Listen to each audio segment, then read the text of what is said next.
Hey, church family, and welcome to another episode of Reviving Hope. Today, I want to add on a little bit to what I talked about last week. Last week, I talked from Romans 12:1 about offering ourselves up as living sacrifices, that we can find hope when we give up ourselves, because only through Jesus can we find hope.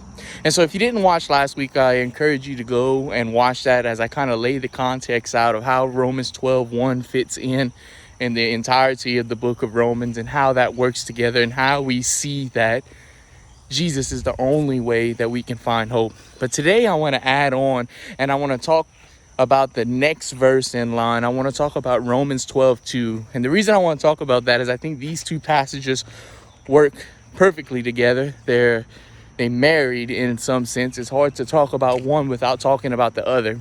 And so today I want to talk about Romans 12:2 and how we find hope in that angle. And Romans 12:2 says, "Do not be conformed to this world, but be transformed by the renewal of your mind, that by testing you may discern what is the will of God, what is good and what is perfect and what is acceptable." And so what Romans 12:2 says, if you look at from last week when we talked about that, Jesus is the only place that we find hope. There is nothing in the world that will give us hope in the long run. Everything else dissipates. If it does give us a glimpse of hope, it will fade. But Jesus's hope is eternal.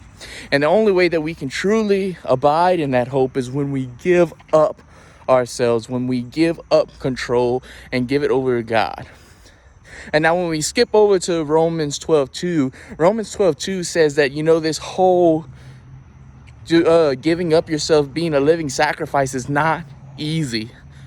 It's hard work. It's not going to happen. Naturally, you're going to want to conform, and you're going to want to try to fix things on your own. But we have to renew our mind, and we have to transform ourselves, and we have to live daily knowing and understanding that in this world, nothing is going to give us hope in the long run. Everything is going to dissipate. Anything that you can do, these self-fixes, these self-helps, all of these things in the long run leave us empty. But only in Jesus Christ will we have hope, and we will have hope that transcends eternity. We'll have the hope to be able to persevere. And so that's what I want to encourage you guys today. Go and read the entirety of Romans chapter 12 as Paul highlights how to live a Christian life.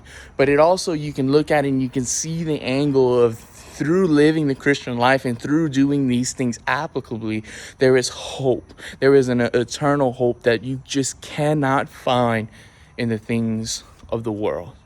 And so I hope you guys have a great day, and I hope that you're encouraged by this. See you later.